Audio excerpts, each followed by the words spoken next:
Bonjour à toutes, bonjour à tous.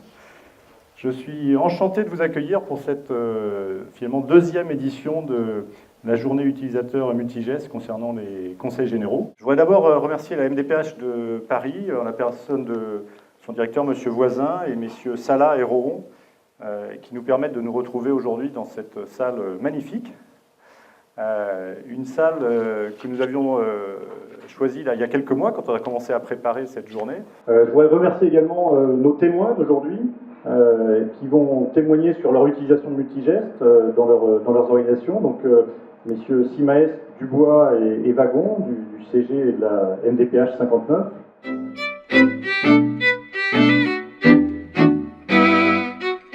Et on va vous détailler un petit peu ce qu'on a fait pour mettre en place ce projet. Très rapidement, je vais passer sur le sommaire. On a l'origine du projet GED, les objectifs liés à l'outil, l'écosystème de la GED, parce qu'en fait, on n'a pas juste mis l'outil, on a commencé à numériser le flux, le stock. Il y a eu des achats qui ont été faits, il y a eu le module workflow qui a été mis en place. C'est mieux comme ça, hein. Et en fait, voilà, il y a pas mal de projets satellites autour de ça. La méthodologie qui a été mise en place, le planning qui a été assez long parce qu'il y a eu pas mal de choses à faire. Et pour bien resituer les chiffres clés, les points d'attention, on peut mettre points d'attention, c'est aussi des points, si un jour vous mettez en place ce genre d'outils, c'est nos petits accrochages, je vais le dire comme ça. Puis les retours sur l'utilisation de la GED avec le module workflow, et enfin les évolutions qu'on souhaite mettre en place. En préambule, je peux quand même dire qu'à la MDPH du Nord, effectivement, on a mis en place ce projet GED, plutôt d'ailleurs un projet dématérialisation zéro papier, avec comme notion préalable le fait que ce type de projet est avant tout un projet métier, un projet d'organisation. Donc le projet GED en tant que tel a été une des composantes du projet de réorganisation de la MDPH qui a été mis en place en même temps, puisqu'on a choisi justement de faire coïncider les choses et de tout déployer en même temps. Voilà. Donc effectivement, cette décision date de 2012 avec un axe majeur qui était la dématérialisation et le passage au zéro papier. Comme le disait Pierre, nous avons à la MDPH du Nord une grosse problématique liée à la volumétrie et ça devenait vraiment très compliqué pour nous de continuer à utiliser les dossiers papier.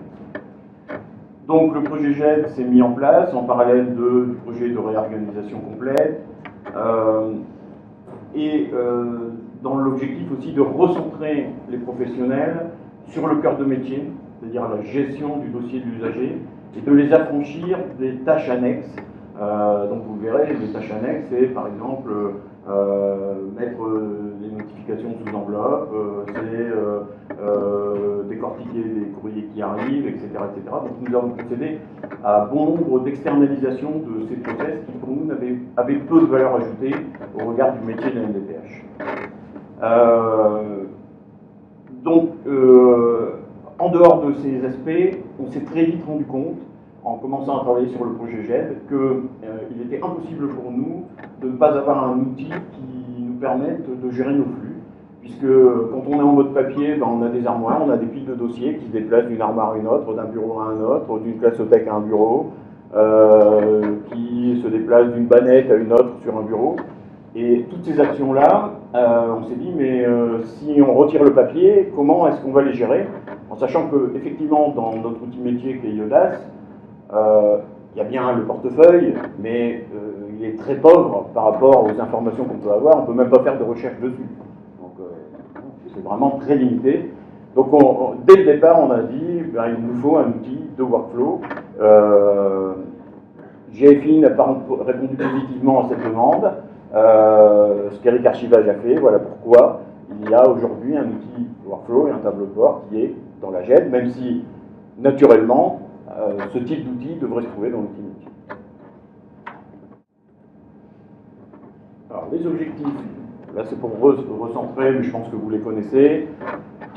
Les objectifs qui étaient liés à l'outil GED, mais qui sont des objectifs de notre projet d'organisation, diminuer le temps global de traitement des dossiers, augmenter la qualité de traitement des dossiers, éviter l'engorgement, le stockage en Clasotech, puisque ça occupait chez nous une place considérable, puisque nous avions 2,4 km linéaires de papier.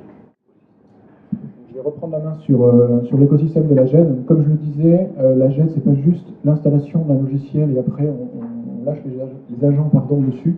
On a fait un certain nombre de projets satellites que je vais vous présenter autour du zéro papier. La GED étant, je dirais, le socle. Et donc, je vais les prendre un par un et on va voir ça rapidement, ce qu'il en a été. Donc, il y a eu l'installation de la GED, plusieurs versions. On a démarré en 8.5, on a fini en 9.1 et on évoluera par la suite. Et bon, je ne vais pas revenir dans les fonctionnalités de la GED, mais il y en avait certaines qui étaient intéressantes, comme le fait de pouvoir envoyer à des partenaires ou autres. Et bien sûr, le moteur de recherche, la numérisation et les bannettes. À partir de là, on a, et je l'évoquerai juste après, on a eu un certain nombre de scénarios à mettre en place. On a étudié, on s'est dit, bon, est-ce qu'on va numériser en amont? Est-ce qu'on va numériser une fois que le dossier a été terminé, passé en CDAPH? Et on a décidé pour cela, dans tous les cas, de numériser le stock. Donc il a fallu voir la volumétrie, faire des marchés pour numériser ce stock. Par la suite, on n'a pas voulu que le stock, une fois numérisé, soit re-rempli par le flux quotidien qui arrive régulièrement. Et de ce fait-là, on a commencé à numériser aussi le flux. Par la suite, un autre point a été les stations de travail qui ont été aménagées pour la MDPH. Alors, stations de travail, il y a eu plusieurs choses. Il y a eu bien sûr l'achat des scanners. Il y a eu une montée en gamme du débit de la MDPH. On est passé en fibre optique. La MDPH a 3 sites. Et on est monté en fibre optique sur ces sites-là pour justement ne pas ralentir le traitement à la fois de l'outil métier, à la fois des autres outils utilisés par la MDPH, et aussi bien sûr pour la numérisation. Station de travail. L'export vers les partenaires qui a été utilisé je dirais, dès le démarrage de la GED. Avant, il y avait beaucoup de TP, mais ça, M. Dubois le dira mieux que moi, qui renumérisait, qui mettait sous pli ou sous dossier et qui allait le donner à la CAF, qui allait le donner à des référents enseignants et autres. Là, le fait qu'on ait pu sélectionner les dossiers arrivés de semaine en semaine, juste les typologies dont ils avaient besoin et leur fournir par CD-ROM, ça a été un gain de temps, à la fois pour les partenaires, parce qu'ils n'avaient plus qu'à insérer dans leur outil d'information, dans leur système d'information, ce CD-ROM, et à la fois pour la MDPH, puisqu'ils avaient moins d'actions à faire.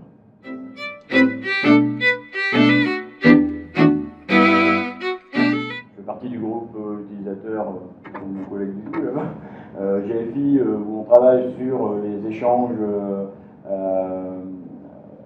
automatisés entre les MDPH et la CAF, mais ça ne se passe pas à notre niveau, ça se passe à un niveau national.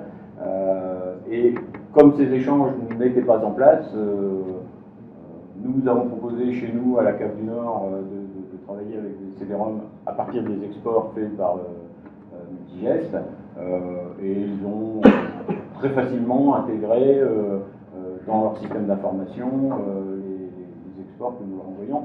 Il faut savoir que la CAF du Nord a été dématérialisée depuis un moment déjà. C'est un projet qui a été, on va dire, adossé à la GED.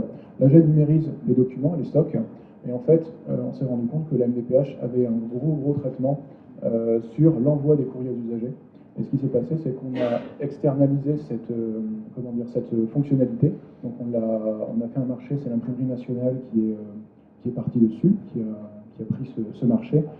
Et en fait, un document qui part à l'usager est dupliqué, c'est-à-dire qu'il part en GED et il est classé en GED, et il part aussi à l'imprimerie nationale qui le met sous pli, qui fait tout son travail, qui l'affranchit, qui a des remises sur les volumes, et qui l'envoie à l'usager. Donc ça permettait un gain de temps, un gain de papier à la MDPH qui était non négligeable. Et enfin, je dirais le module workflow. Donc, M. Deméoc l'avait évoqué quelques slides avant. Module workflow, on pourra revenir. On va expliquer qu'on a démarré la GED. Pourquoi on l'a démarré? Parce qu'on savait que ce module workflow allait arriver. Sinon, on n'aurait pas pu piloter tout simplement l'activité. Et ce n'était pas possible pour nous. Donc, vous verrez ça juste après dans le planning.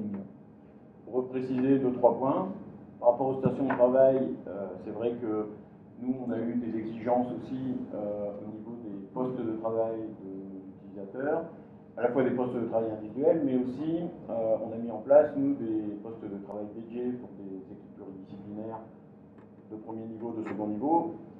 Je reviendrai après, si vous le souhaitez, sur cette organisation.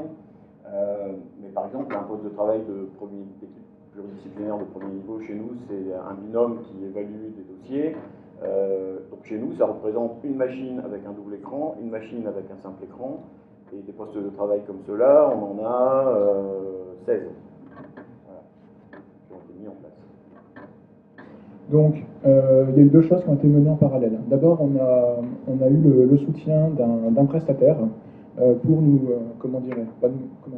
nous expliquer un petit peu le monde de la GED. On avait notre propre idée, mais on voulait qu'un professionnel nous dise, bon ben voilà, on va vous faire un état de l'art de la GED. Ça se passe en 3 étapes. La première, c'est la MDPH, qu'est-ce que c'est, comment elle fonctionne. Il a fallu qu'il intègre, bon, il avait déjà un retour d'expérience, il l'avait déjà fait, qu'il intègre un peu le mode de fonctionnement de la MDPH. Je reviens sur la volumétrie, je reviens sur comment fonctionnent les agents, les services, pour dire si GED il y a, voici comment elle va s'intégrer, et surtout voici, est-ce qu'il y a des services qui vont bouger, est-ce qu'il y aura une organisation à mettre en place. Donc on savait que l'organisation de la MDPH allait être modifiée, et grâce à ça on a pu commencer à se faire une idée bien plus précise et à l'amener progressivement aux agents. Il a été ensuite demandé un état de l'art des GED et des normes associées. Très rapidement, on a eu plusieurs débats qui ont été dire bon, voilà, il existe des GED open source, il existe des GED propriétaires, chacune avec des avantages et des inconvénients. Typiquement, open source, le coût est réduit. Par contre, ce n'est pas nécessairement quelque chose de très très métier. Est-ce qu'il faut redévelopper, qui le fait, etc., etc.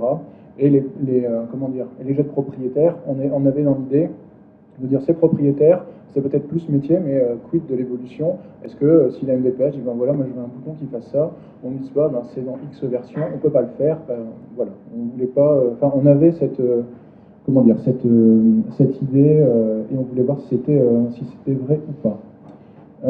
Autre débat que nous avons eu, c'était est-ce qu'on installe ou pas une GED transverse ou une GED métier? Là encore, ça a été décidé dans les instances. GED transverse, entre guillemets, c'est pratique, mais est-ce qu'on va pouvoir, autant elle va pouvoir discuter, je dirais, de service en service, le service RH avec un autre service, autant est-ce que c'est difficile à mettre en place et surtout très long. Donc, est-ce qu'il fallait partir dessus? Est-ce qu'il fallait partir sur une GED métier? Donc, c'est un peu plus limité, c'est peut-être un peu plus simple à mettre en place, et puis après en faire d'autres. Alors, est-ce que justement la communication avec ces autres GED serait fonctionnelle? Donc, dans ces deux cas-là, on est parti sur une GED propriétaire et sur une GED métier. Et enfin, il nous a été donné de voir les normes qu'on n'avait pas appréhendées.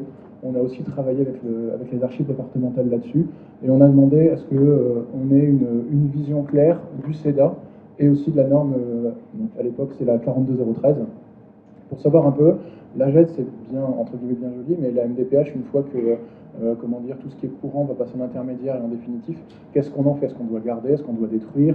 Et là encore, il fallait qu'on ait une vision claire de la chose, surtout pour la création dans la phase marché, d'intégrer ces variables pour ne pas se retrouver bloqué en disant écoutez, vous nous avez choisi, nous on ne fait pas le CEDA, maintenant avec votre archive départementale, vous allez être bloqué ou il faut un module supplémentaire ou ce genre de choses. En parallèle de ça, on a travaillé avec la MDPH sur différents scénarios. Scénarios qui ont été évoqués, c'était voilà, je veux numériser en amont. L'avantage, c'est que la GED aura déjà beaucoup de documents à l'intérieur et les agents pourront se former sur des cas concrets. Une numérisation au fil de l'eau, ou un peu des deux, un peu d'hybride, à savoir on numérise en amont, mais on essaye de prendre le flux quotidien pour pas que ça régénère du stock. Et en fait, nous sommes partis sur la numérisation en amont avec une petite variante qui est de dire le fait de ne pas renumériser des dossiers qui n'ont déjà été. On a mis en place un process métier pour intercepter les flux et faire en sorte que les flux n'aillent pas réalimenter. Pour la numérisation du stock, on a aussi un prestataire. Le but du jeu, c'était de ne pas numériser deux fois un même document. Voilà. Donc, on a mis en place un système de pochettes, qu'on appelle pochettes mentionnées, qui sont des pochettes transparentes. Tout nouveau document qui arrive dans un dossier déjà numérisé va dans cette pochette. Alors ça, c'était parce qu'on était en amont de la numérisation réelle du flux, hein, bien sûr. Depuis qu'on a mis en place la numérisation du flux, le problème ne se pose plus. Mais avant ça, comme on avait choisi de numériser nos classothèques, enfin une des classothèques surtout en amont, faut que j'explique peut-être, on est sur plusieurs sites de la NDPH du Nord et on avait 2 classothèques principales. Comme dans notre projet, on souhaitait recentraliser la numérisation du flux, l'enregistrement des dossiers, il fallait pour cela que l'on ait, avant de recentraliser, évacué une des 2 classothèques papier, pour pouvoir, sur le site principal, centraliser ces services-là. Donc c'est pour ça qu'on a numérisé en amont de la mise en place de la GED, la classothèque de Valenciennes, on ne peut pas la citer, afin de s'affranchir du papier à ce niveau-là. Donc, sur ce site-là, tout nouveau document qui arrivait allait dans une pochette qui nous permettait, après, lorsque le dossier sortait du process d'instruction, si le fond dossier avait déjà été numérisé, de ne numériser que cette pochette. Et donc en fait, le choix de partir sur ce scénario a été fait. Et encore une fois, en parallèle de ça, on a été voir des MDPH. On a fait passer un certain nombre de questionnaires pour savoir est-ce que vous avez déjà une GED, comment vous l'avez passé, est-ce que vous numérisez en amont, quels ont été vos points de blocage ou vos points d'attention. Donc avec ça, plus des visites et un certain nombre de retours d'expérience, on a pu se faire une espèce de tableau comparatif des solutions qui existaient. On leur a mis des notes, on leur a mis aussi des avantages et des inconvénients. Et ça nous a permis aussi d'avoir de publier tout simplement le marché et de voir qui allait pouvoir répondre à cela. Phase marché, je l'ai expliqué, qui a duré un certain temps parce que justement on a vraiment voulu creuser les différentes phases et pas être bloqué par la suite. La mise en œuvre de la GED, donc là ça a été tout simplement la technique, c'est de dire, la technique et aussi la formation, qui était de dire voilà, est-ce qu'on met un seul serveur, est-ce qu'on en met 2, enfin, je ne vais pas rentrer dans ce genre de choses, mais on a un plan de reprise d'activité qui a été mis en place. Parce que plus on avance dans la GED et plus on se rend compte que la MDPH, c'est un peu péjoratif, mais elle est les points liés au système d'information. Donc il faut que le système d'information soit le plus, le plus réactif possible en cas de problème. Donc c'est pour ça qu'on a creusé cette mise en œuvre. Et enfin, la mise en production qui a été progressive. Donc de décembre à septembre, on a juste mis la GED sans le module workflow. C'est-à-dire que les agents qui n'avaient pas besoin du module workflow, je prends par exemple des personnes à l'accueil qui avaient besoin de faire un duplicata. Ils avaient la GED, ils font la recherche, ils impriment, ils donnent à l'usager et c'est fini. Pas besoin de workflow, c'est extrêmement ponctuel.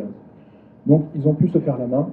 Les autres agents ont pu venir voir ce qui se passait. En disant voilà, on a mis une GED, moi je veux voir mon dossier, comment il apparaît. Ben voilà, c'est un plan de classement, ce qui a été numérisé c'est ça, ben oui je retrouve un de mes commentaires, ou, ce genre de choses. Ils ont pu se faire une idée bien plus précise de ce qu'était la GED. Et après, passé septembre, il y a eu donc, cette GED qui n'a pas bougé, plus le module workflow pour le pilotage. Donc effectivement, c'était un marché porté par la NDPH, d'un montant de 900 000 €, 180 000 dossiers, donc 5 € par dossier en gros, avec au total quelque chose de l'ordre de 22 millions de pages, si je ne me trompe pas, à numériser. Donc le prestataire est encore en train de fonctionner actuellement, il est en train de finir la numérisation de notre deuxième classothèque sur le site de Villeneuve. La première phase, la phase marché, nous avons fait d'abord un appel à candidature avant de lancer l'appel d'offres, pour serrer plus précisément le type de prestataire, parce qu'on voulait quand même pour le coup, vu les volumétries, des prestataires qui tiennent le choc et qui nous lâchent en cours de route. Donc on a mis quelques exigences dans un appel à candidature avant de lancer l'appel d'offres. La première phase de numérisation donc sur le site de Valenciennes, 4 mois de montée en charge. Alors, ça fait partie des petites alertes, c'est de ne surtout pas négliger la montée en charge. Parce que ce qu'il y a de plus complexe dans la numérisation, quelque part, c'est le tri des documents.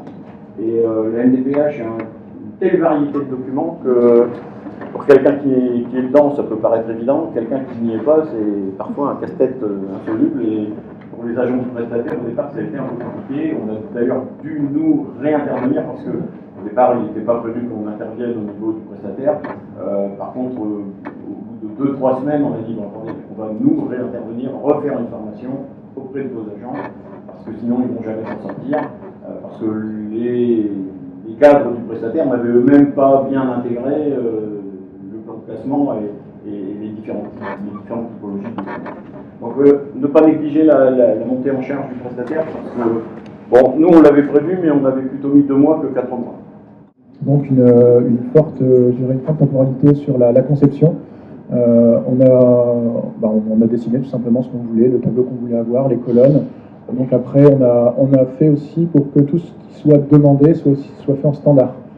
Que par la suite, on ne dise pas, on veut une évolution, maintenant c'est pas possible parce que c'est pas dans le standard. Donc tout ce qui a été demandé, comme M. Desmioc l'a dit, et j'insiste parce que c'est très pratique, un agent me dit voilà, moi dans ma première colonne de workflow, je veux mon unité, je ne veux plus la date, en 2 clics, on inverse les colonnes, on en rajoute une.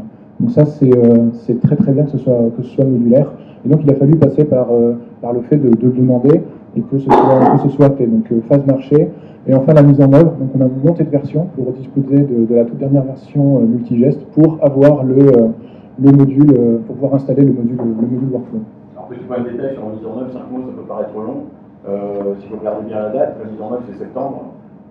Donc on n'a pas voulu mettre en œuvre en juin, pour les raisons que vous comprendrez bien, donc on a décalé à septembre. 211 000 dossiers en file active à la MDPH du Nord. On gèle actuellement 433 000 dossiers, puisque là on est sur les dossiers individus et on va retrouver dans la GED les individus parents, tuteurs qui ont été aussi injectés au moment de la reprise par IODAS. 23 millions de pages. C'est actuellement. Ça c'est actuellement. Hein. C'est à la fois 50% des classothèques et le flux qui est venu se rajouter. Et un budget pour à la fois l'outil GED et le module workflow de 270 000 €. Non. Là, on est sur la partie logicielle, sur la partie GFI avec archivage. Voilà. Pas que. Sur les scanners, Il y a bien le GFI plus avec archivage. On a un petit 1 000 € pour les scanners. On a pris 3 scanners. 3 scanners à peu près 8 000 € le scanner. Non, la totalité. La totalité. Donc, pour préciser, c'est des marchés qu'on a passés avec GFI et GFI a sous-traité, avec l'archivage et sous-traitant de GFI au niveau des marchés. Au niveau de la numérisation, donc 300 dossiers de demande, de flux, alors c'est même un peu plus, hein, puisque 11% d'augmentation cette année encore, traité. 160 000 demandes, donc ça c'était en 2013, on est à 180 000 en 2014. Sur le site numéro 1 Valenciennes, 55 000 dossiers ont été numérisés par le prestataire. Alors, je reprécise aussi, les prestataires sont in situ chez nous. Donc, ils sont chez nous, ce qui évite les problèmes logistiques de transport, etc. Et puis surtout, ce qui nous a permis d'avoir la disponibilité immédiate de nos dossiers en cas d'urgence. Et ça, c'était pour nous indispensable. Donc, ils ont été sur le site de Valenciennes pendant une période de 10 mois. Les dossiers qui aujourd'hui sortent encore de l'instruction qui n'avaient pas été numérisés, on les regroupe en lots et on les fait faire aux prestataires actuellement en fil de lot. Donc c'est pour ça qu'on avait une prévision à 60 000 dossiers, il en a fait 55 000 pendant qu'il était sur place. Les 5 000 restants, il les traite actuellement au fur et à mesure. 25 000 dossiers numérisés actuellement. Alors ces chiffres-là, on a préparé le document il y a quelques semaines, on est à plus que ça puisqu'il numérise 500 dossiers par jour, donc forcément ça monte vite. On est autour aujourd'hui de 40 000 dossiers numérisés sur le site de l'Unitas. Donc et un budget, donc le marché de numérisation des classothèques, lui, a coûté 900 000 €. Donc un coût global par usager de 5,57 €. Aujourd'hui, 8, mais c'est en diminution permanente, puisque aujourd'hui le prestataire ne gère pas la totalité du flux, on est en train de basculer en fait. À terme, 4 personnes plus une personne pour gérer les relations avec le prestataire et un cadre. Donc une GED passive que personne ne voit. Si un jour la GED active tombe, on change un DNS, donc c'est même invisible pour les agents. Et il retombe sur la GED qui est, alors actuellement elle a les enregistrements de la veille, et c'est pour ça que le fait d'avoir cette base de données en temps réel, de réplication en temps réel, elle aura l'enregistrement à N-1, enfin minute moins 1. Il n'y aura presque pas de décalage. Alors les images, on les garde, les images ne sont pas dupliquées. On a un NAS qui a les images, donc le NAS est sauvegardé donc tous les soirs. Le NAS en fait est commun aux deux GED actives et passives. Si bien qu'on n'a pas à attendre le temps de réplication de tous les dossiers, parce que on a 400 gigas de dossiers, ça fait c'est long. Si on devait avoir un crash, c'est long. Voilà, donc on a entamé largement le slide suivant, qui était les points d'attention, donc nécessaire liaison entre l'équipe métier et l'équipe technique. Ça c'est tout au long de la phase projet, mais aussi après la phase projet, pour gérer entre autres ce genre de choses. La dépendance de la MDPH au système d'information, c'est exactement la question que vous venez de poser. En cas de panne, aujourd'hui, nous, on est paralysés. C'est-à-dire que nous sommes en zéro papier, mais ça veut dire que si le SI n'est pas disponible, la MDPH, on ferme les portes. Pas tout à fait, parce qu'on accueille encore les usagers, mais on ne peut plus faire grand-chose. Bascule des responsabilités et charges de travail entre les métiers et le SI de MDPH, c'est un peu ce dont on parlait, c'est que ce type d'organisation et ce type de mise en place fait basculer une partie de la charge de travail et une bonne partie des responsabilités des métiers MDPH avant, aujourd'hui au SI de la MDPH. Un exemple, avant il y avait un dossier papier, il était perdu, c'était personne. Aujourd'hui, il y a un dossier numérique, il est perdu, c'est le SI. Voilà. Non mais, c'est un exemple tout bête, mais qui est très marquant, très représentatif de ce transfert de responsabilité entre les métiers et le SI. La charge de travail, pareil, ce qu'on disait tout à l'heure, avant un document qui n'était pas dans le bon dossier, on ouvrait le dossier, on prenait n'importe qui le faisait, ce qui n'était pas forcément une bonne solution non plus d'ailleurs. Aujourd'hui, non. Aujourd'hui, c'est administré, donc ça n'est plus n'importe qui. Donc ce qui veut dire qu'effectivement, ça nécessite d'avoir des personnes ressources à la MDPH ou à la DSI, mais je pense quand même que c'est mieux à la MDPH, pour faire ce type de tâches. Effectivement, qui a à la fois les droits et les compétences. Le respect des contraintes de montée de version d'IODAS, alors bon, ça c'est plus d'un point de vue technique, c'est lorsque on a mis en place les choses, puisqu'il fallait figer la version. Exactement. En fait, ce qui se passe, c'est que IODAS évolue régulièrement, et nous, on a d'autres projets d'IODAS, si bien que la GED a figé une version d'IODAS, voilà, la version 1, le projet DPAPH, il lui fallait la 2, et donc on a commencé à dupliquer les environnements, et on a dû à un moment les figer parce qu'on a dit attention, tel projet doit être en standard avec un autre projet, on ne peut pas avancer parce que sinon tous les tests sont à refaire, et ainsi de suite.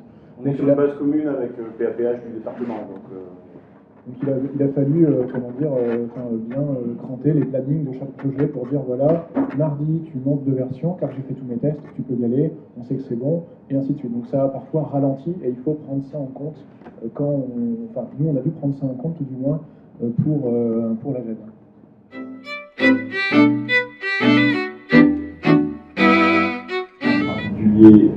Pour le service payeur de la PCH, on leur met à disposition les notifications, on leur met à disposition lorsqu'on les a les RIB et les justificatifs d'imposition, puisqu'ils en ont besoin comme pièce justificative, et on va même leur mettre dans le workflow un workflow spécifique qui les alertera en temps réel qu'un dossier PCH est terminé.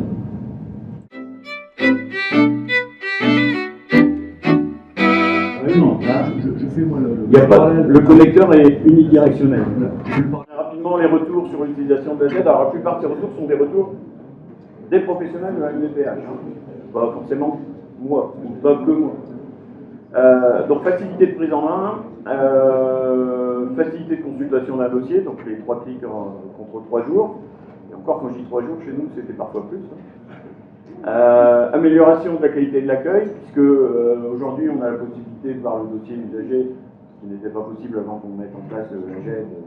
Forcément ça fait une grande différence, et la gestion des sollicitations des partenaires. Amélioration du pilotage de l'activité, meilleure visibilité pour les cadres de proximité, ça M. Léméoc en a un peu parlé tout à l'heure. Voilà, c'est vrai que le workflow permet chez nous, aux responsables de secteur, de visualiser l'activité de leur secteur. Ça a servi de point d'ancrage à notre projet de réorganisation, puisque c'était un des objectifs incontournables au niveau de la réorganisation, c'était le passage au zéro papier. L'amélioration globale des délais de traitement. Aujourd'hui, sur les flux numériques, sur 80% des dossiers, ceux qui ne nécessitent pas une évaluation complexe, on est à 1 mois et demi de délai de traitement. L'amélioration du classement interne, c'est lié aussi à l'organisation. C'est pas la GED qui fait ça. Pour le coup, c'est l'organisation qu'on a mis en place qui fait ça. Mais cette organisation, on ne pouvait pas la mettre en place sans avoir mis en place un outil de GED. L'amélioration du classement interne d'un dossier. Le plan de classement, il harmonise et il structure le classement des documents. En papier, on sait très bien, c'est extrêmement compliqué d'avoir un classement homogène d'un dossier à l'autre. Parce que ça a toujours tendance à ne pas être classé. L'amélioration des conditions de travail, les gains de place dans les bureaux, et c'est pas négligeable. Et puis, plus de piles de dossiers à transporter. Voilà. On a fait un film, nous, pour montrer aux élus, etc. On a fait un film, le avant-après. Donc le avant, parcours d'un dossier, on a fait exprès en plus, hein, on a fait 20 minutes de film, et le après, 30 secondes avec la page du workflow. Mais c'est assez représentatif de ce que ça peut être en fait. Hein. Et puis d'autres avantages indirects, la MDPH du Nord est répartie sur 3 sites géographiques, donc ça nous évite, nous, les transferts de dossiers d'un site à l'autre ou de documents d'un site à l'autre. Et puis ça nous permet, en cas de difficulté sur une équipe, on sait, hein, qu'il peut y avoir une épidémie de grippe voilà, sur une équipe, ça nous permet de reporter, grâce au workflow, puisqu'on peut gérer des délégations, etc., une partie de la charge de travail sur une autre équipe. Et ça, c'est pareil.